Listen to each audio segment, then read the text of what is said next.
Bonjour et bienvenue dans le Lab Santé.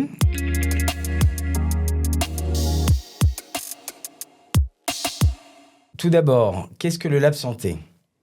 Eh bien, le Lab Santé, c'est un rendez-vous que nous offrons à toutes les personnes qui vivent, collaborent et travaillent dans l'univers de la santé. Nous avons décidé de créer ce podcast afin d'y recevoir les professionnels de santé, les acteurs de l'économie, des créateurs de nouveaux marchés et des porteurs de projets novateurs dans le domaine de la santé. Incroyable mais vrai, notre invité coche toutes ces cases. Alors c'est avec un plaisir immense que je reçois dans cet épisode Loïc Libaud, médecin urgentiste de formation, cofondateur du CMSI, du Centre médical de soins immédiats, et côté pro et sportif, finisher de plusieurs ultra-trails. Je ne prends pas de risque en te catégorisant Loïc comme hyperactif, mais peut-il en être autrement pour un homme avec autant de casquettes ?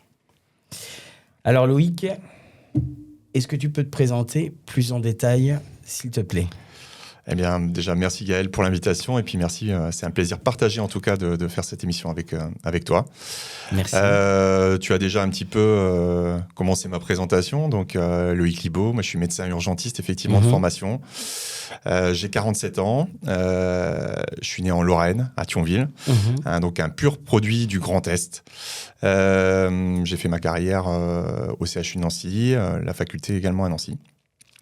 Et aujourd'hui, effectivement, je suis à la fois médecin urgentiste, encore un petit peu en activité dans les centres CMSI pour Centre médical de soins immédiats.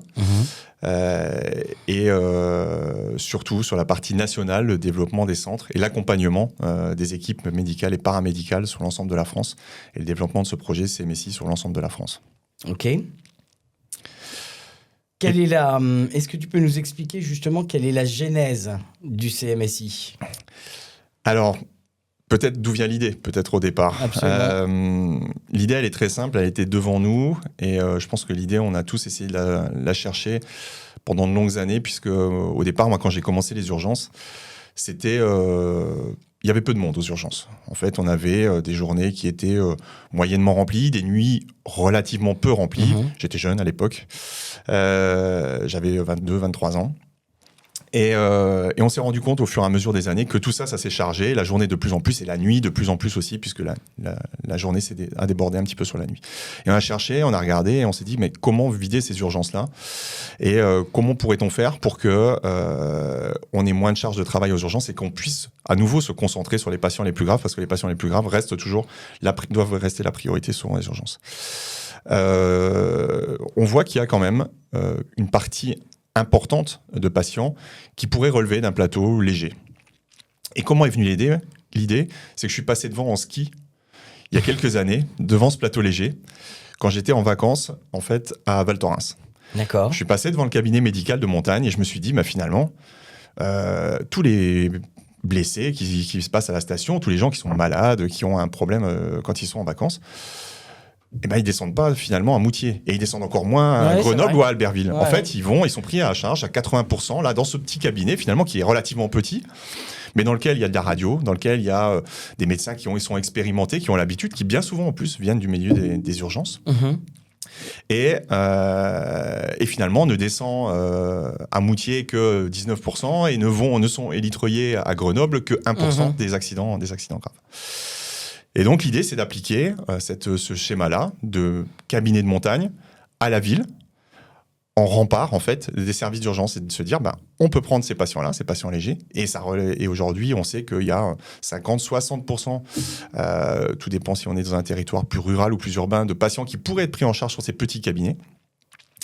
Et c'est d'appliquer à la ville. Et c'est comme ça qu'est née la première structure, CMSI à Nancy, il y a 13 ans, bientôt 13 ans, le 1er octobre. Et donc, c'est simplement un cabinet de montagne à la ville, tout simplement. Ce qui est génial, parce qu'en fait, on est plutôt habitué à voir l'inverse, c'est-à-dire à dupliquer des fonctionnements de la ville à la montagne et pas l'inverse. Je trouve que l'histoire est super, surtout pour des gens comme nous qui aimons la montagne. Exactement. C'est absolument génial. Hein. Ok. Comment te définirais-tu? Médecin, directeur de centre de soins, directeur de réseau ou chef d'entreprise? Je pense un petit peu à tous. D'accord.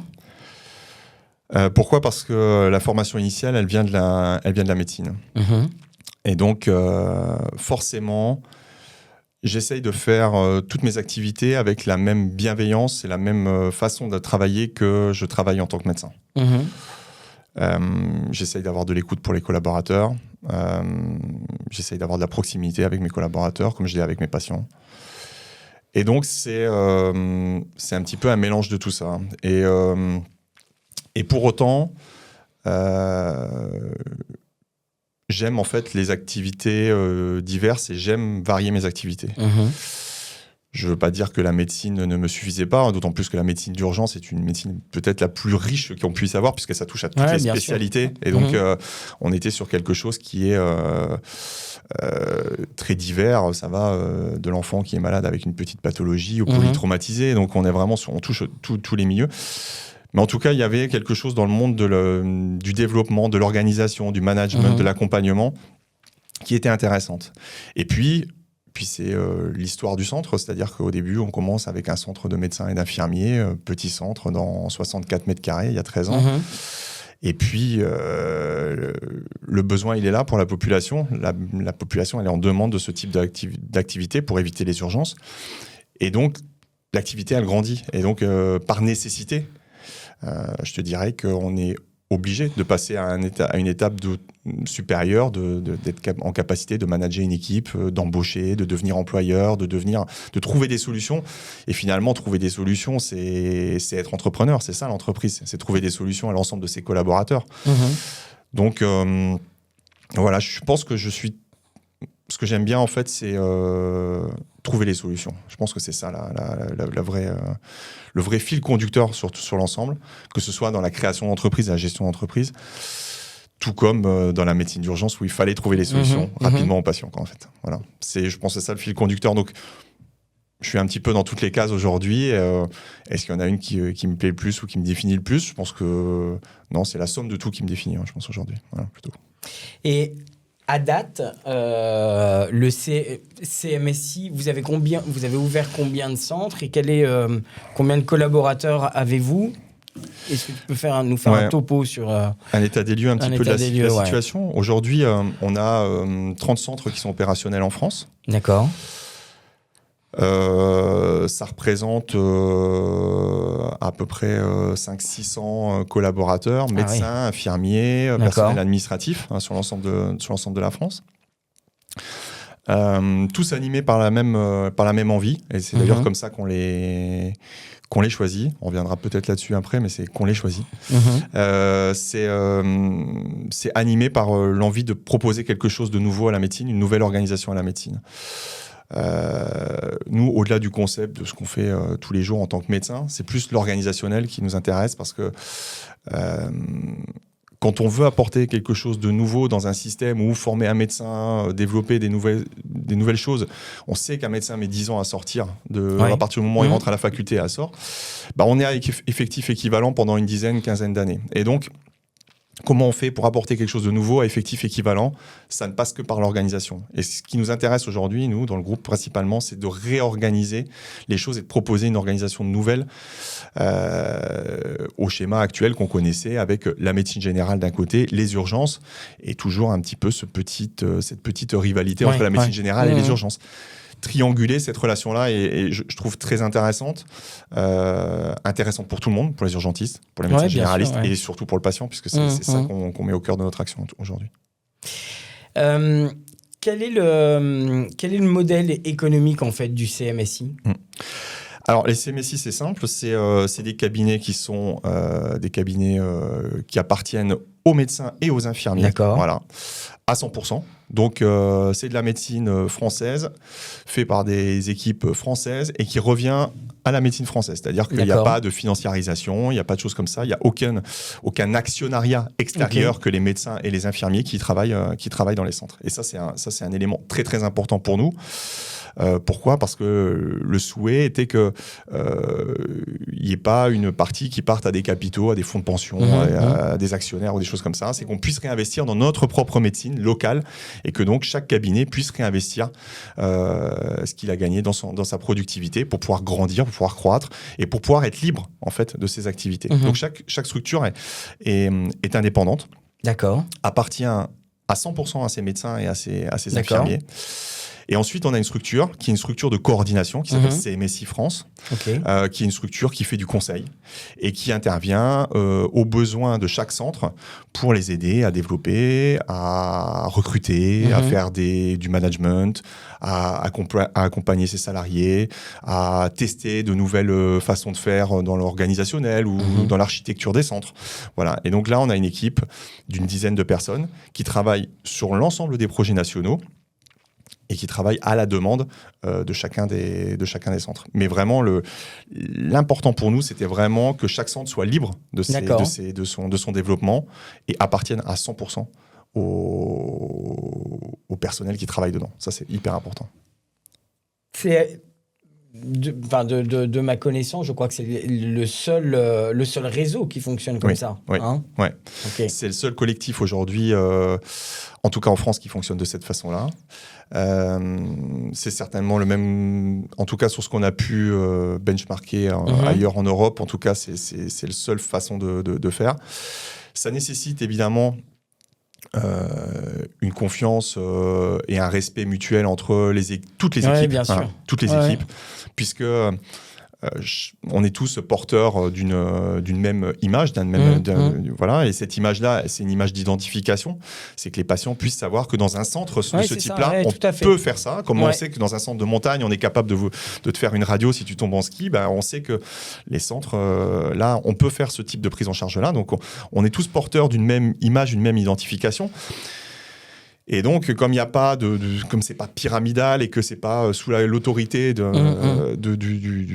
pointe de pyramide, bien évidemment, ça nécessite que tout le monde soit très respectueux de l'image de tout le monde et soit très collaboratif. Et ce qui fait qu'on a des équipes justement qui sont aujourd'hui formidables, admirables. Moi, sur ce point-là, c'est des gens qui sont vraiment engagés sur une image globale, ce qui n'est pas forcément évident quand on est médecin dans un coin de la France et qu'on se dit qu'on représente aussi plein d'autres médecins et plein d'autres infirmiers qui travaillent tous les jours. Exactement. Oui, puis alors c'est effectivement ça qui est très compliqué parce que c'est finalement une image de marque, dans le sens où qu'on aille au CMSI à Nancy ou à Amiens, il faut qu'on sache qu'on va retrouver la même qualité de service, la même efficacité, etc., etc. Et c'est toujours les choses les plus compliquées, en fait, quand on construit une marque. Alors même si le CMSI n'a pas vocation à être une marque commerciale, ça reste effectivement une marque dans le sens où elle apporte du service et elle est gage de service, etc. Nous, au-delà d'une marque, on parle plutôt d'identité, en fait. C'est-à-dire, c'est vraiment... C'est comme ça, en fait, que les équipes de professionnels de santé se retrouvent dedans. C'est vraiment autour d'une identité. Une identité, elle est marquée par quoi ? Elle est marquée par ses actions. Voilà. Comment on agit et qu'est-ce qu'on fait ? Et aujourd'hui, on a un consensus chez nous qui est centralisé sur une labellisation, c'est-à-dire qu'on a un cahier des charges qui permet au centre de se retrouver dans la même activité partout en France sur l'ensemble du territoire. C'est-à-dire que, comme tu as pu le dire, on peut retrouver les mêmes services dans un centre, dans un autre, les mêmes capacités d'accueil, le fait qu'on soit sans rendez-vous, le fait qu'on soit en secteur 1, donc en accessibilité, pareil que si on allait aux urgences, le fait qu'il y ait toujours des infirmières qui travaillent avec nous, ça nous permet de faire des gestes plus complexes, de faire des prises en charge plus complexes, parce qu'on a toujours un apport, et puis Et puis aussi le fait que les médecins on a un petit peu débarrassé les médecins de tout le processus administratif pour qu'ils puissent se concentrer au mieux sur ta pathologie quand tu es malade et qu'ils ne soient pas parasités sur du papier, de l'encaissement, du côté vraiment très paperasse de l'affaire. Ouais, tout à fait. Donc on a aujourd'hui un cahier des charges et ce cahier des charges-là, pour le maintenir, la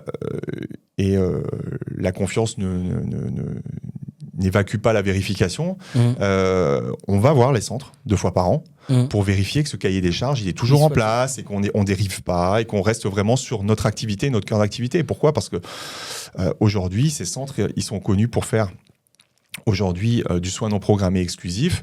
Notre souhait n'est pas que ça se transforme en consultation programmée de médecine esthétique dans 2 ans ou dans 3 ans. On doit pouvoir accueillir les patients qui ont ces besoins-là. Et pourquoi on doit les accueillir ? Pour pas qu'ils aillent percuter les urgences. Je pense que c'est vraiment un besoin. Aujourd'hui, il y a 21 millions de passages aux urgences. C'est énorme tous les ans. C'est bien au-delà de toutes les capacités, à la fois en tant que personnel, architectural et de ces systèmes de santé. Tout ça, c'est pas tenable. Donc, il faut qu'on avance sur comment on arrive à décharger la mule pour qu'elle puisse continuer à avancer. À faire son job. Exactement. Ouais. Exactement. Quelles sont les charges, tes charges de structure les plus importantes ? Les charges de structure les plus importantes aujourd'hui, c'est le personnel, évidemment. Évidemment, c'est le personnel. Tout le personnel administratif sont salariés. Dans la majorité des centres CMSI, les médecins et les infirmiers sont libéraux. On essaye tout ce qu'on peut faire pour qu'ils soient tous libéraux. Pourquoi ? Parce qu'il y a certains endroits où on est obligé de salarier les infirmiers, parce qu'il y a des problématiques de zonage infirmier qui nous obligent à les salarier.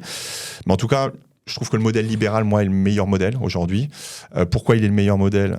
Parce qu'en fait, c'est le modèle le plus juste au niveau financier, au niveau soutenabilité. Pourquoi c'est le modèle le plus juste ? Parce qu'en fait, les gens sont payés quand ils travaillent. D'accord. Voilà. Et donc, on est payé au travail, à ce qu'on produit. Contrairement au salariat où on est payé à l'heure de présence. Bien sûr, voilà. Donc, c'est le modèle le plus juste. On produit un soin, on est payé pour ce soin-là. Voilà. En tout cas, pour moi, c'est ma vision du modèle le plus juste. Après, oui, effectivement, nous, nos charges principales, c'est le personnel administratif. Pourquoi ? Parce qu'il est en grand nombre. Et pourquoi il est en grand nombre ? Tout simplement parce qu'en fait, on est sur du soin non programmé. On a choisi de ne pas passer sur des plateformes de rendez-vous. Et le fait de ne pas avoir des rendez-vous programmés que le patient peut prendre tous les jours oblige à avoir du personnel qui est prêt à t'accueillir le jour où tu as un problème. Et puis, chose complémentaire, c'est que arriver avec un rendez-vous et se mettre tout de suite en salle d'attente versus être accueilli par quelqu'un qui est capable de saisir ta pathologie, ta gravité et l'évaluer juste au dernier moment pour peut-être te faire passer avant quelqu'un d'autre parce qu'on estime qu'à ce moment-là c'est plus grave. Il y a un vrai intérêt, il y a un vrai lien avec le patient, il y a un vrai côté humain qui, je pense, avec la plateforme ou quand on est en train de checker la veille au soir sur son smartphone s'il reste une place, et ben on perd un petit peu de cette humanité-là. Donc je trouve qu'aussi il y a un vrai côté humain et au-delà de ça même de l'entreprise, c'est-à-dire de créer des emplois aujourd'hui plutôt qu'en détruire, quoi. Voilà. Et alors, comment vous réussissez ce tour de force de réussir à recruter dans un secteur qui est en tension, parce qu'on sait que pour avoir eu le plaisir de faire un tour en clinique pendant quelques jours, je discutais avec le personnel hospitalier. Personnel qui était en souffrance parce que le service dans lequel j'étais manque cruellement d'infirmières, d'aides-soignants, etc. Comment vous avez réussi à être suffisamment séduisant pour apporter, pour ne pas avoir ces tensions-là ? Alors, bon, déjà, la tension, elle est présente et elle est présente sur tous les niveaux, y compris chez nous. Comment on est séduisant ? Je pense qu'on a travaillé le rapport au patient. D'accord. Voilà. Aujourd'hui, dans beaucoup de structures, et plus les structures sont grandes, plus on fractionne et on morcelle les responsabilités.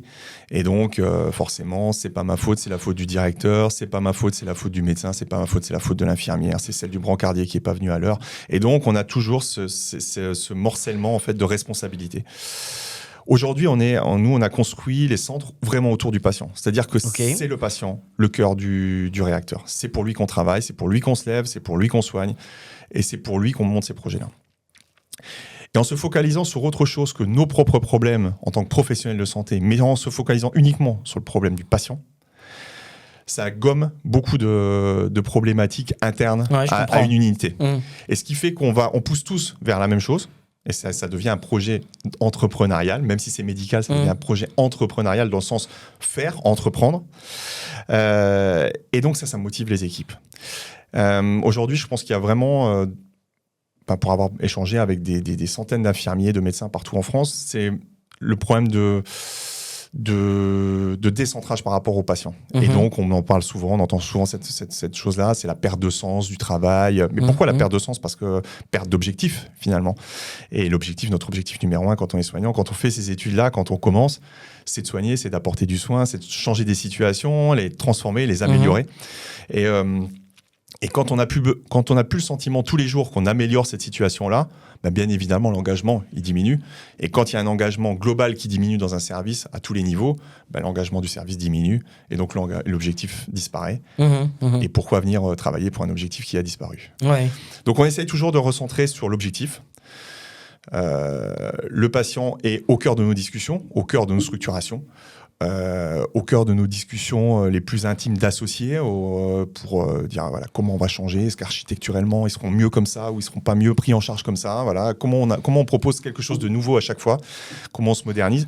Et je crois que c'est vraiment ça aujourd'hui qui fait l'ADN du groupe, c'est le focus sur l'objectif patient. Voilà. Et ça permet de motiver l'ensemble des équipes. Et puis on a aussi un turnover, on a aussi des gens qui repartent, des gens qui arrivent et des gens qui repartent. Aujourd'hui, on a des gens qui repartent aussi vers la médecine générale parce qu'ils ont fait 3-4 ans chez nous avec nos équipes. Et donc, comme ils ont vu beaucoup d'urgences, ils sont beaucoup plus capés pour la médecine générale et donc beaucoup plus rassurés.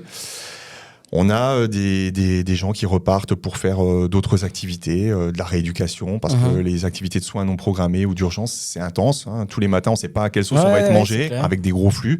Donc, au bout d'un moment, on peut être fatigué. On a envie d'aller se reposer vers des choses plus structurées, plus normées, qui sont plus rassurantes tous les matins. Voilà. Et donc, moi, je dis toujours à mes collaborateurs, c'est que même si c'est pour un petit instant de vie professionnel ou un long instant de vie professionnel, venez tenter l'aventure avec nous, c'est passionnant. C'est une activité passionnante. Alors, je crois savoir que tu as un associé, Boris. Oui.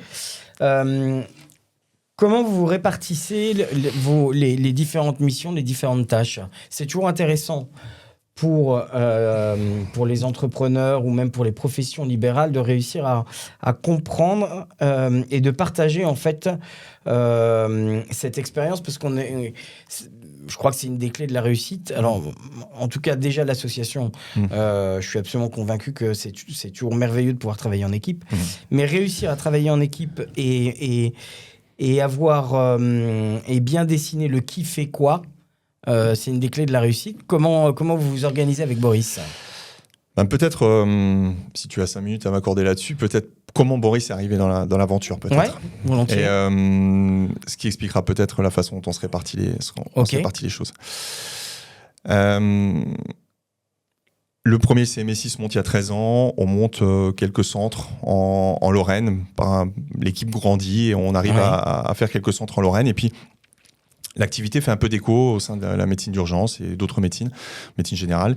Et on nous appelle un petit peu de partout en France en nous disant « Est-ce que vous pouvez venir nous accompagner sur le fait de faire cette activité-là ?» Parce que nous, on est médecins, on est infirmiers, on ne sait pas trop comment développer ça et on a besoin de quelqu'un qui a de l'expérience pour faire ça. D'accord. Donc au départ, j'y vais tout seul, j'y vais accompagné de certains de mes infirmiers, mais on fait ça en dehors du temps de travail, c'est compliqué. Et les journées commencent à grandir. Et surtout, la demande progresse et le téléphone sonne de plus en plus régulièrement. Et on se dit comment accompagner, à ce moment-là, moi je me pose la question de comment accompagner ces gens qui ont besoin d'un accompagnement, qui sollicitent un accompagnement.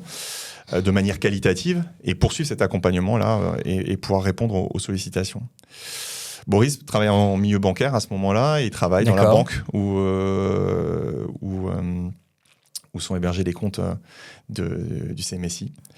Et donc, on échange sur ce sujet-là. Et bien évidemment, moi, ce qu'on me propose, la première chose, c'est de dire, écoutez, il faut aller chercher des fonds. Avec ces fonds-là, vous allez embaucher des personnes qui vont vous aider à travailler. En fait, chercher des fonds, on est complètement en dehors de l'ADN dont je t'ai parlé tout à l'heure. Et donc, je me dis, mais chercher des fonds, ça veut dire qu'on va me demander de la rentabilité, on va me demander du reporting, on va me demander, je ne ferai pas ce que je veux, je ne pourrai pas sélectionner les gens que je veux, et on va me demander d'aller chercher le plus de gens possible, bien évidemment, pour donner de la rentabilité au fond. Et j'évoque ça avec Boris, et effectivement, le schéma ne convient pas, et un jour, Boris me dit, on va manger ensemble, et il me dit, écoute, on fait sans fonds, moi je quitte mon job dans la banque, je viens avec toi, ton projet est passionnant, je viens avec toi, on fait ça tout seul, ce sera difficile, pendant plusieurs années on ne va pas se payer, mais on fait ça ensemble. D'accord. Et donc on fait ça sans fonds, ensemble, sur un projet qui nous tient à cœur tous les deux, lui parce que c'est un projet entrepreneurial et qu'il a toujours rêvé en étant dans le système bancaire de passer de l'autre côté du bureau. Et puis moi parce que j'ai besoin à ce moment-là de quelqu'un qui a une vision administrative des choses, une vision structurée, une vision de développement et qui ne fait pas les mêmes choses que moi. Et donc voilà comment on se répartit les choses. Les choses, moi, aujourd'hui, Boris gère tout ce qui est effectivement partie administrative de la structure, développement, relations extérieures aussi sur la partie non médicale. Et puis moi, je m'occupe de tout les échanges avec les médecins, les infirmiers. Bien évidemment, je ne m'en occupe pas seul. On a une équipe hyper formatée et hyper professionnelle là-dessus, d'infirmiers, de médecins qui ont travaillé déjà dans des centres CMSI. Donc, c'est que des gens qui sont issus de la filière.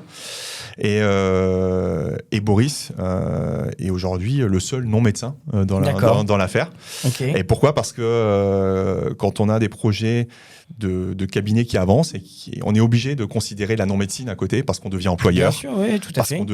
Parce qu'on achète, parce qu'on devient gestionnaire, manager. Et donc, il faut aussi acquérir des compétences qui sont autres que celles d'un médecin qu'on nous donne aujourd'hui en faculté de médecine. Voilà. Et il y a une partie réglementaire qui est de plus en plus contraignante et sur laquelle il faut maîtriser tous ces points-là. Exactement. Et donc, notre association, elle est faite comme ça. C'est-à-dire que lui gère le côté administratif, je gère le côté plus médical. Bien évidemment, on croise des sujets, mais on a une confiance très importante l'un en l'autre pour être capable de gérer chacun ses dossiers de son côté. Et ça, je pense que c'est vraiment important dans l'association aujourd'hui, c'est de laisser la confiance et laisser l'autre porter ses projets et pas tout le temps aller regarder ce qu'il fait, demander du reporting et des choses comme ça. Il y a un moment, il faut laisser la machine aller et si on est avec les bonnes personnes, elle va bien généralement. Parce que quand on t'entend évoquer la croissance des CMSI, c'est une croissance qui est fulgurante. Votre stratégie de croissance, enfin votre stratégie de développement et d'implantation, c'est quoi ? Alors, si je te dis qu'on n'a pas mis de canevas, voilà, on n'a pas de canevas et de véritable stratégie d'implantation. Pourquoi ? Parce qu'en fait, on n'a pas de fonds. D'accord. Et on ne nous demande pas de rembourser quelque chose qu'on a emprunté. Voilà. Ok. Donc, en fait, la stratégie, elle est à quels sont les meilleurs pour porter ce projet-là sur les territoires. Voilà. Aujourd'hui, alors on ne travaille déjà que sur sollicitation. C'est-à-dire qu'on ne va pas implanter quelque part. Si aujourd'hui, tu m'appelles pour me dire, écoutez, voilà, j'aimerais installer un centre, je ne sais pas, à Marseille aujourd'hui. Moi, je ne suis pas en capacité de t'installer un centre à Marseille. Pourquoi ? Parce qu'on ne fait que de l'entrant vers nous. C'est les médecins, les infirmiers des territoires qui sont intéressés par un projet de ce type-là, qui ont été au courant de la façon dont on travaille, bien souvent énormément par le bouche à oreille sur les activités qu'on a eues avec d'autres et sur recommandation, qui nous sollicitent pour qu'on vienne les accompagner. D'accord. Et aujourd'hui, sur 10 demandes qu'on a qui arrivent à CMSI France pour accompagner les projets, on en choisit une sur 10. Une sur 10. Okay. Voilà. C'est pour ça que ce que je disais tout à l'heure, c'est que bien souvent, quand les porteurs, nous on appelle ça les porteurs de projets locaux, vont nous solliciter pour ouvrir un centre et pour qu'on les accompagne là-dessus, ils ont la sensation qu'ils choisissent CMSI France. Oui. En fait, ce qu'ils ne savent pas, c'est qu'ils ont postulé à CMSI France et que CMSI France les a choisis parce que c'est les meilleurs sur le territoire pour porter ce projet-là. Oui. Quel est le profil du porteur de projet ? Est-ce que moi, Gaël Desjardins, je peux aller te voir, Loïc, en disant voilà, j'ai un endroit, j'ai un lieu en tête et je suis absolument convaincu qu'il y a la nécessité de créer un CMSI. Est-ce que tu accepterais de le monter avec moi ou il faut que je réponde à une multitude de critères comme par exemple le fait d'être médecin ou infirmier Et voilà, un critère très simple, le fait d'être médecin ou infirmier. C'est le critère aujourd'hui puisque le centre étant détenu uniquement par les soignants, aujourd'hui, on veut que ce soit ces soignants-là qui portent ce projet-là et qui l'emmènent. Alors bien évidemment, sur certains territoires, on a des collaborations avec certaines mairies, avec certains conseils départementaux, certains conseils régionaux, des ARS, parce que c'est des centres qui sont ultra intégrés dans l'offre de soins. Bien évidemment qu'on travaille avec tout l'écosystème, mais la demande, elle doit émaner de professionnels de santé. Voilà. Parce que c'est eux qui vont porter leur projet, parce que c'est eux qui vont être l'identité de leur centre, parce que c'est eux qui vont apporter du soin tous les jours au territoire, et donc ça doit venir de leur démarche. Moi, je ne souhaite pas aller chercher des gens quelque part et leur dire « vous devez venir travailler dans cet endroit-là ». Je suis quelqu'un qui aime bien avoir cette liberté-là d'exercice, cette liberté d'entreprendre. Nous, on crée le terreau pour qu'ils viennent le faire, mais il faut que les gens fassent la démarche de venir le faire. On n'est pas une agence d'intérim qui vient placer des gens dans des territoires. On sait comment ça marche. Ça dure 6 mois, ça dure 1 an, les gens repartent. Il y a des énormes frustrations parce qu'on pensait qu'ils resteraient plus longtemps. Voilà, comment on fait pour les faire revenir ou en faire venir d'autres ? Je pense que pour s'inscrire dans la durée, il faut qu'il y ait vraiment une envie qui vienne des acteurs. Et donc, si les acteurs ne nous sollicitent pas, on ne sollicite pas les acteurs. Donc, on ne va jamais chercher des gens sur les territoires. On ne va pas démarcher dans les hôpitaux. On ne va pas démarcher dans la médecine générale. Il faut que les gens se disent « Tiens, ça, c'est une activité qui me plairait de faire. » Ces gars-là, ils font des choses qui m'intéressent. Ils ont une vision qui m'intéresse sur la façon de soigner. Et là, ça match. Donc, je pense que je dirais que le portrait robot de quelqu'un qui veut faire, il faut que ce soit un soignant. Et il faut que ce soit un soignant qui a envie de changer l'organisation locale et qui ne soit pas trop formaté par le moule actuel de la médecine qu'on peut lui proposer peut-être et qui a envie de faire un petit peu autre chose. C'est souvent des gens multiples. Ils font d'autres choses à côté. Ils ont des activités extra-professionnelles assez intenses. Et souvent des gens qui sont un peu touche-à-tout. Et ça aide beaucoup dans l'entreprise. Ça aide beaucoup d'être touche-à-tout. Dans un post récemment, dans un post sur Link, tu évoquais une économie de 60 € par patient à prise en charge équivalente comparativement à un service d'urgence. Est-ce que tu peux nous expliquer comment vous arrivez à réaliser cette économie qui est absolument incroyable ? Parce que 60 € par patient, alors j'ai plus les chiffres en tête, mais si on augmente ça, enfin si on le multiplie ces 60 € par le nombre de visites aux urgences, c'est absolument colossal. Est-ce que tu peux nous faire un topo là-dessus, s'il te plaît ? Alors, bien évidemment, alors déjà, ces 60 €, c'est pas nous qui les avons sortis. Aujourd'hui, on a mandaté il y a quelques mois une société de conseil spécialisée en santé qui s'appelle Antares, qui a fait cette étude-là, qui l'a fait avec beaucoup d'attention et beaucoup de minutie, qui a épluché tous nos chiffres, qui a épluché les chiffres hospitaliers. Et tous les chiffres ont été compilés par des experts qui viennent du milieu de l'hôpital, en plus. Donc, c'est pas de notre côté du milieu libéral que ça a été décortiqué, mais c'est des experts hospitaliers qui ont décortiqué ça et qui sont arrivés à cette économie-là. Comment on y arrive ? C'est-à-dire qu'en fait, on a une structure qui est juste en termes de charges, d'architecture, de financement par rapport aux besoins qu'elle va prendre en charge. Aux urgences, quand tu arrives pour un traumatisme de la cheville, tu arrives dans des structures qui font 1200 mètres carrés avec des brancardiers dont tu n'auras pas besoin quand tu as un traumatisme de la cheville, beaucoup plus d'infirmières, des internes, plus de médecins, des médecins très expérimentés parce qu'ils sont là aussi pour prendre en charge les accidents de la route, par exemple. Et donc, tout ce plateau-là, il est un petit peu surdimensionné par rapport à ta pathologie. Okay. Mais tu n'as pas d'autre choix parce que, par exemple, pour une plaie, aujourd'hui en ville, quand tu as une plaie, tu trouves très peu de médecins aujourd'hui généralistes qui font encore la suture en cabinet. Très très peu, très rare, c'est très rare. Et donc tu vas aller vers les urgences pour une plaie peut-être de 2 ou 3 cm où tu vas solliciter une structure qui a des charges énormes. Et ces charges-là, bien évidemment, c'est des frais de santé, c'est des frais sur cette prise en charge-là qui sont imputés. Aujourd'hui, une prise en charge pour prendre quelque chose de standard, une plaie par exemple, c'est 150 € aux urgences. D'accord. Alors que ça va être 90 € sur une structure de type CMSI. Pourquoi ? S'il faut faire une radio pour voir si dans ta plaie tu n'as pas des corps étrangers, s'il faut faire une prise de sang pour voir si tu as pas, si c'est pas infecté, voilà, tout compris, c'est 90 €. Aux urgences, ça va être 150 €. Et c'est là le delta des 60, c'est là le delta des 60 €. C'est-à-dire que le plateau technique et le personnel est juste adapté aux pathologies qu'il va prendre en charge. Les urgences, bien évidemment, ils sont obligés de suradapter pour la majeure partie de leurs activités parce que pour une faible partie de l'activité, ils ont besoin de tout ce plateau complet. Ouais, je comprends. Voilà. Ouais. Okay. Et donc, aujourd'hui, en France, on surconsomme des plateaux qui sont très, très élevés par rapport à notre pathologie. C'est comme si aujourd'hui, pour tousser, on allait tous voir un pneumologue où on allait tous voir un réanimateur pour voir si jamais ça pourrait pas s'aggraver et aller en réanimation. Bien évidemment qu'on passe pas par là.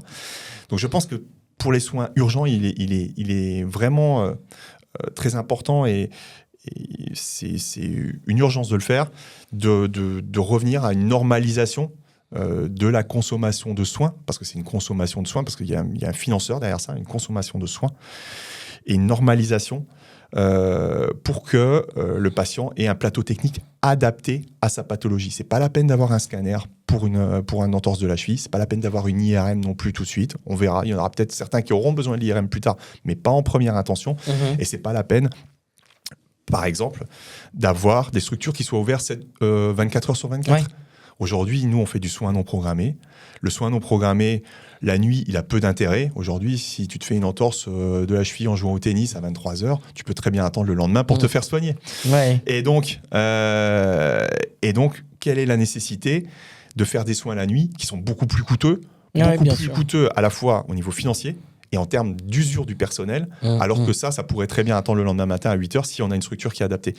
Donc voilà, c'est toute une rationalisation des coûts qui permet de limiter l'enveloppe pour le financeur. Et ça, c'est très important pour nous, parce qu'aujourd'hui, si on veut sauver la pérennité du système de secteur 1 et du remboursement, c'est aujourd'hui de l'engagement de tous les professionnels de santé de faire cet effort-là et de rationaliser cette activité-là, évidemment.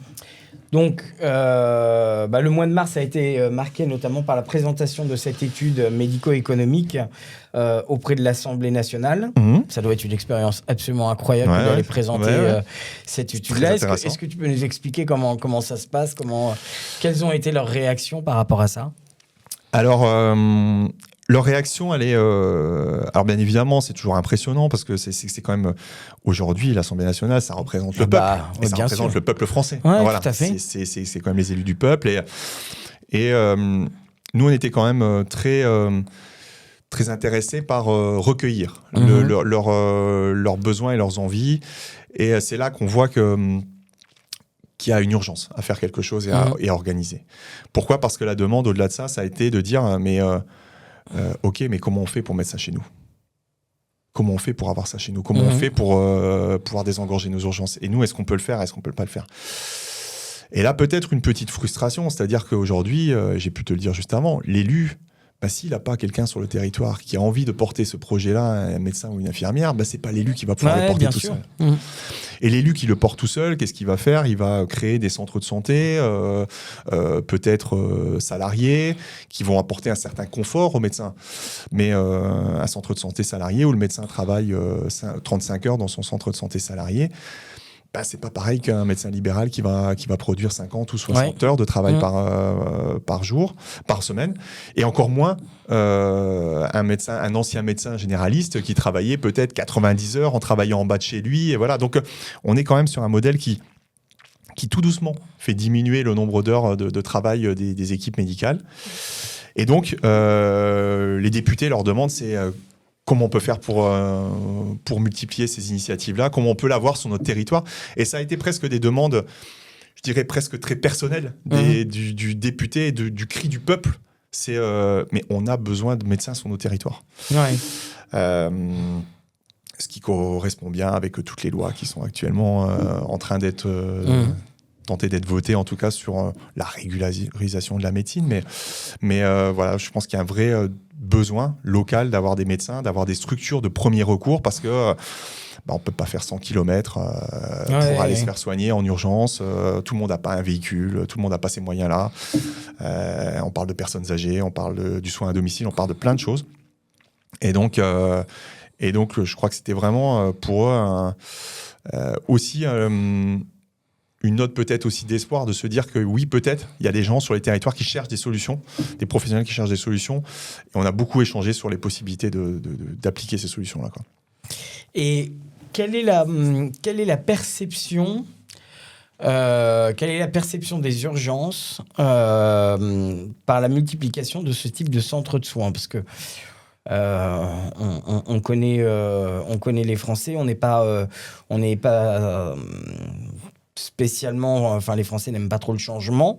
Donc quand les Français ou quand les urgences voient une structure se développer aussi vite, aussi fort et de façon aussi large, est-ce que l'accueil est cordial, chaleureux ? Comment ça se passe ? Alors, je ne sais pas si c'est que les Français qui n'aiment pas trop le changement. Je pense que c'est l'être humain aujourd'hui de 2025 qui l'aime pas trop. On a un cadre rassurant autour de nous. Et ce cadre rassurant, évidemment, quand il se dilue un petit peu ou qu'il n'est plus aussi fixe que ça, forcément, ça chamboule un petit peu les choses et les repères. Bien évidemment, le premier reproche qu'on nous a fait, c'est de dire vous prenez des urgentistes au service public et vous nous mettez encore plus en difficulté. Ce qui est faux et qui est une méconnaissance en fait aujourd'hui de la profession de médecin urgentiste. Pourquoi ? Parce que médecin urgentiste, rares sont ceux qui commencent à 25 ans et qui terminent à 65 ans leur carrière de médecin urgentiste. Pourquoi ? Parce que c'est une médecine d'adrénaline, et comme dans toute médecine d'adrénaline, l'adrénaline, au bout d'un moment, elle s'épuise. Et c'est une médecine très épuisante, vous êtes en permanence sollicité avec des problèmes différents dans la tête en permanence, et tant que vous avez l'adrénaline, c'est tolérable. Quand l'adrénaline commence à diminuer, on voit la charge, la difficulté, et puis vous commencez souvent ce métier-là avec, à 25 ans, là où on n'a pas d'enfants, on n'a que ça à faire, où c'est génial de monter dans un hélicoptère, de sortir en SAMU, de voir des pathologies différentes, c'est hyper stimulant. Et puis arrivent les enfants, et puis arrive une vie de famille plus construite, les enfants grandissent, et des choses apparaissent et se construisent autour de ça.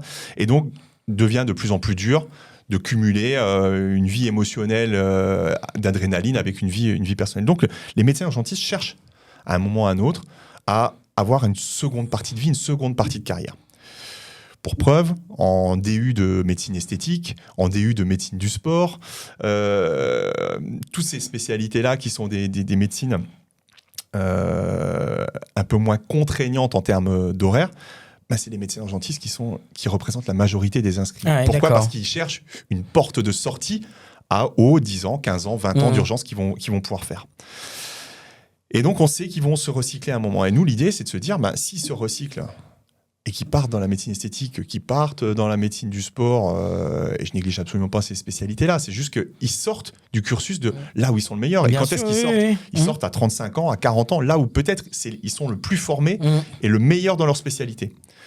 Et se dire qu'on arrive, dans ce type de structure, à les garder encore quelques années, 5 ans, 10 ans, 15 ans. Dans le côté urgence, mais peut-être pour les petites urgences, avoir des gens super formés qu'on arrive à garder, je trouve que c'est bien. Et en plus, là maintenant, ce qu'on a vu avec le développement des structures, c'est qu'il y en a qui ont un pied à la fois dans les urgences publiques, un pied dans un CMSI, ce qui leur permet de respirer, d'alterner, d'avoir des fois des emplois du temps un peu plus tolérables et donc de maintenir leur carrière dans l'hospitalier alors qu'ils l'auraient complètement abandonné. Et puis, on a aussi des jeunes médecins généralistes qui ne se voient pas forcément aller affronter tout de suite tout seul le cabinet, tout seul comme ça, parce qu'il y a des urgences à gérer en cabinet. Ils ont fait quelques remplacements, ils se sont fait quelques frayeurs. Et ils nous disent, mais venir travailler avec des gens plus expérimentés qui nous apprennent encore pendant 2-3 ans des choses, c'est hyper intéressant. Et là, maintenant, certains retournent et vont ouvrir leur cabinet de médecine générale. Donc, c'est ce que je disais tout à l'heure, ça peut être un passage. Ça peut être un passage très long, ça peut être un passage court. Mais je pense qu'on y apprend énormément de choses parce que c'est une médecine très riche, très variée, qui touche l'ensemble des spécialités, l'ensemble des catégories socio-professionnelles, l'ensemble de la population, puisque nul n'est épargné par l'urgence. On peut tous se retrouver à un moment ou à un autre sur un brancard des urgences, à n'importe quel moment, à n'importe où en France. Et donc c'est offrir aujourd'hui, en tout cas du côté des urgences, une possibilité de poursuite de carrière, alors que la carrière, elle se serait arrêtée là dans la filière urgence. Et donc, quand on explique ça et qu'on réfléchit un petit peu à l'éclairage de cette analyse-là, les urgences et les directeurs d'hôpitaux voient les choses un petit peu différemment. Et passer la première impression un peu épidermique de « on va me voler quelque chose », ils se disent « mais pourquoi on ne travaillerait pas avec ?» Et aujourd'hui, l'ensemble de nos centres sur l'ensemble du territoire national est en collaboration avec le service d'urgence de l'hôpital public, travaille main dans la main, et on essaye le plus possible de dévier les flux qui ne devraient pas arriver sur les urgences vers ce type de structure. Voilà. Donc, oui, il y a souvent une réaction, je dirais, primitive, instinctive, de dire « oh, qu'est-ce qui va se passer ?» Il y a des urgentistes qui vont travailler là-dedans. Et puis après, on se dit « mais si en fait, ils poursuivent leur carrière et qu'on peut leur envoyer une partie des patients et que ces patients-là, ils seront peut-être, c'est plus adapté à eux que nous, et nous, on va pouvoir se recentrer sur notre activité et les patients les plus graves », ce qu'on voit même sur certains territoires, c'est que les urgences, elles redeviennent plus attractives. Parce qu'il y a moins de patients, je dirais... pas de bobologie, mais en tout cas sur des choses moins graves. Ce qui fait que les urgentistes dedans travaillent sur des pathologies qui les intéressent plus, ont moins de flux patients, ont des nuits moins harassantes. Et donc, du coup, le service d'urgence devient même plus attractif. On a même vu des choses, c'est que certains urgentistes qui sont venus chez nous pendant 5 ans pour cicatriser un petit peu, retournent dans le service d'urgence parce qu'il était redevenu attractif. Donc, c'est assez drôle. Mais pour moi, l'essentiel, c'est que les urgentistes travaillent avec nous ou dans le service d'urgence, c'est qu'ils continuent à travailler pour leur territoire et qu'ils continuent à travailler dans la médecine d'urgence. C'est une médecine complexe et c'est par sa diversité, c'est en voyant beaucoup de cas qu'on devient le meilleur. Et donc forcément, ça nécessite, il y a une courbe d'apprentissage et c'est dommage de les perdre quand ils sont au maximum de la courbe d'apprentissage. Voilà. Et ça, c'était important aussi, c'est de garder les gens, les effectifs dans la médecine d'urgence. Et je pense qu'avec ces structures-là, on peut les garder très très longtemps. Et on peut, alors ça n'a pas été très bien quantifié, mais les études, elles disent entre 7 et 9 ans pour un médecin urgentiste. 7 et 9 ans dans la filière d'urgence. Donc, il y a 40 ans à faire. Oui, absolument. Donc, ils vont bien faire 33 ans ailleurs. Donc, il faut leur trouver un moyen de rester encore quelques années dans cette filière-là. Ça, pour nous, c'était très important. Et je pense qu'aujourd'hui, ça leur offre une possibilité. On ne fait plus d'urgence vitale, mais en tout cas, dans la façon d'organiser les choses, travailler en multisalle, plusieurs patients en même temps, la traumatologie, la pathologie médicale, collaborer avec des services extérieurs, des spécialistes, la radiologie, le service, le CHU. Ça ressemble au modèle qu'on a tous connu et qui nous a tellement excités pendant des années pour venir travailler que je pense qu'on a un modèle qui effectivement peut permettre de les garder. Et aujourd'hui, je crois que c'est le gros enjeu, c'est l'organisation et garder les gens dans les filières. Parce qu'on parle des médecins, mais les infirmiers, c'est la même chose. Les infirmiers, je crois qu'aujourd'hui, la carrière des infirmières, elle se limite à 5 ans. Donc, c'est-à-dire que les filles, elles cherchent, ou les hommes, parce que c'est un métier qui s'est largement masculinisé, mais les infirmiers, ils cherchent à sortir de la filière. Et c'est un métier tellement beau et tellement passionnant. Comment arrive-t-on à ce que les gens, au bout de 5 ans, cherchent à partir, et voire même, je crois qu'il y a 40% d'abandon durant les études. Ouais. Donc il y a un vrai travail à faire là-dessus, sur le sens, la bienveillance, et pourquoi on se lève, quel est notre objectif, et comment on le fait de manière commune, tous ensemble, les médecins avec les infirmiers. Il y a vraiment un enjeu majeur là-dessus. Il faut travailler là-dessus, absolument. Un projet comme le CMSI, un centre comme le CMSI, si je prends l'exemple de celui de Nancy, c'est combien de patients par jour en moyenne ? Juste qu'on ait une idée. Ouais, en moyenne, c'est 150 patients par jour. On est à peu près à 50 000 passages à l'année. D'accord. Voilà. Pour un ratio, ça représente, là aujourd'hui, on voit un petit peu moins de patients que les urgences adultes du CHRU. Donc, ce qui montre bien la nécessité aujourd'hui d'apporter ce type de structure, et ce qui permet, bien sûr, avec la collaboration avec le CHU, avec les urgences, la direction du CHU, de mener des projets de désengorgement des urgences qui sont pertinents et qui seront certainement des modèles nationaux à suivre, parce qu'on a cet avantage des 13 ans d'activité, mais des modèles nationaux à suivre pour permettre la pérennité des urgences. Donc oui, 50 000 passages à l'année, c'est l'équivalent d'un très gros service d'urgence. Ouais, c'est déjà. Ça, ouais. Alors, Loïc, toi, ta soupape de décompression, c'est quoi ? Comment tu arrives à supporter cette charge mentale, cette charge physique ? Comment tu fonctionnes ? Alors, j'ai déjà une première chose, j'ai une chance énorme, c'est d'avoir cultivé, durant les études, le sommeil fractionné. D'accord. Comme les navigateurs. Ok. Et donc, et la médecine d'urgence aide largement à ça, c'est de pouvoir récupérer avec des très courtes durées et pouvoir finalement dormir, avoir un sommeil nocturne qui est très très faible, parce que j'arrive à faire des micro-siestes de 5 minutes, 2 minutes, 10 minutes. Tu vas pas t'endormir là ? Non, je vais essayer de rester éveillé encore jusqu'au bout, mais voilà, c'est... J'arrive à récupérer tout au long de la journée et finalement dormir très peu la nuit, ce qui me laisse énormément d'heures devant moi de travail, et ce qui me laisse aussi une partie pour pouvoir effectivement souffler, parce que si j'avais un volume horaire de 10-12 heures de récupération de sommeil aujourd'hui, les journées dépassent largement les 12 heures d'activité de travail par jour. Donc voilà, je crois. Tu travailles combien d'heures en moyenne par jour ? Tu as une idée ? Ça peut être, généralement, c'est 14-15 heures. Ouais, ok. Voilà, à peu près. Il y a des pics qui montent plus haut que ça sur certaines périodes, mais je fais des choses tellement intéressantes que c'est de l'autre adrénaline, on va dire, que j'ai connu autrement en tant qu'urgentiste. Mais on apporte tellement par les relations qu'on a avec l'ensemble du collectif que c'est du travail qui se porte facilement. Okay. Voilà. Et puis la soupape de sécurité, c'est quoi ? C'est la famille, qui a un milieu un peu protégé. Et puis c'est le sport. Pour une passion qu'on a en commun, il me semble, la course à pied, en particulièrement en zone très vallonnée. Et puis plein de choses. Aujourd'hui, c'est les amis, les relations amicales qu'on peut avoir à l'extérieur qui nous parlent d'autres choses. Moi, j'ai beaucoup mon cercle d'amis, il est surtout extérieur à la médecine, pour me faire voir d'autres choses, pour pouvoir discuter d'autres choses, vider la tête. C'est l'art, c'est la musique, c'est toutes ces choses-là qui sont complètement en dehors du spectre de ce que je fais tous les jours, et qui permettent de débrancher le cerveau sur la médecine et sur les activités du collectif. Et de se plonger et de se consacrer totalement à autre chose. Alors, j'ouvre une parenthèse, mais la vie a fait que nous nous connaissons de longue date, Loïc. Et je viens d'avoir un flash, mais il me semble effectivement que tu as eu aussi une carrière de DJ. C'est exact.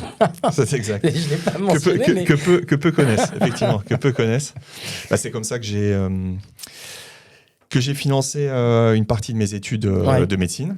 Voilà, là où d'autres galéraient à travailler au McDo avec des horaires qui étaient plus ou moins contraignants, moi j'ai eu la chance depuis que j'avais 14 ans, de baigner dans le vinyle et les platines Technics.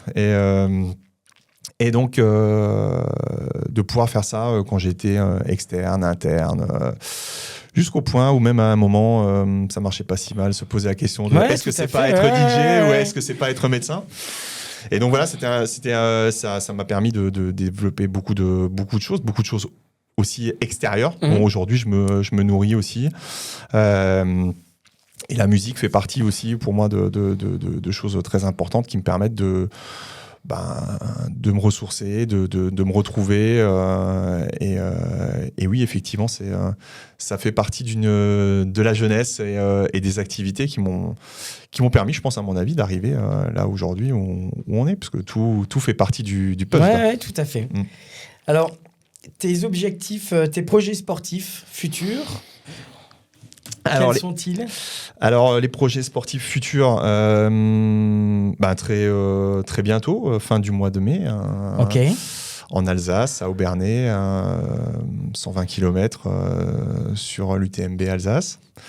Et puis après, on ira voir dans le coin de Crans-Montana en septembre, dans les montagnes suisses, dans les alpages suisses, voir ce qui s'y passe sur également une distance de ce type-là. Et une inscription loupée à la Diagonale des Fous cette année, qui me frustre énormément, puisque j'ai pas réussi à avoir un dossard pour pouvoir y aller. Okay. Voilà, exactement. Mais oui, l'objectif dans les années à venir, aller faire un petit tour sur l'île de la Réunion pour aller prendre un petit peu le soleil et le froid du haut des montagnes là-haut pendant quelques jours. L'Ultra Trail, c'est un résumé de l'entreprise, c'est un résumé de la vie. Gaël, tu connais ça. Mais pour ceux qui ne connaissent pas, c'est généralement 80 km au physique. Et puis le reste à la vie, à ce qu'on a, à ce qu'on peut donner, à ce qu'on peut encore offrir à son corps et ce qu'on peut offrir à son esprit. C'est un phénomène très très particulier qui nous met qui nous sort un petit peu du physique et qui nous met dans un état presque de transe, peut-être, presque de transe, voilà, et qui nous fait beaucoup réfléchir à nous-mêmes, à ce qu'on fait, où on en est et comment on évolue. Je crois que beaucoup de chefs d'entreprise, au-delà du milieu médical, pratiquent ce type d'activité-là, triathlon, Ironman, qui nous mettent effectivement, qui font tomber les barrières du physique et qui, en faisant tomber les barrières du physique, nous font réfléchir sur ce qui nous reste, en tout cas de plus profond et ce qui nous anime. Et je trouve que en tout cas moi, c'est ma façon aussi de temps en temps de faire le point, c'est de partir sans téléphone, sans rien, dans une montagne et de voir jusqu'où les jambes me mènent et jusqu'où le cerveau peut m'emmener après que les jambes m'aient porté un petit moment. Bon, magnifique témoignage, c'était super. Merci beaucoup Loïc pour ta confiance et pour cette parenthèse que nous avons vécue ensemble. C'était un moment sympa parce que en fait, les gens n'imaginent pas la pression. Alors, quand on entend ton témoignage, on parle quand même de 500-600 collaborateurs, je le redis, d'une trentaine de centres, de nombreux projets encore en perspective, une activité toujours médicale, une vie de famille et des projets sportifs qui nécessitent un engagement physique et mental absolument dingue. Et on adore en fait les personnages comme toi qui sont multicasquettes et qui bénéficient d'autant de ressources. Donc merci beaucoup Loïc et puis bon vent. Ce fut un plaisir en tout cas d'échanger avec toi sur ces sujets-là passionnants en tout cas. Merci beaucoup Loïc. Merci. Merci.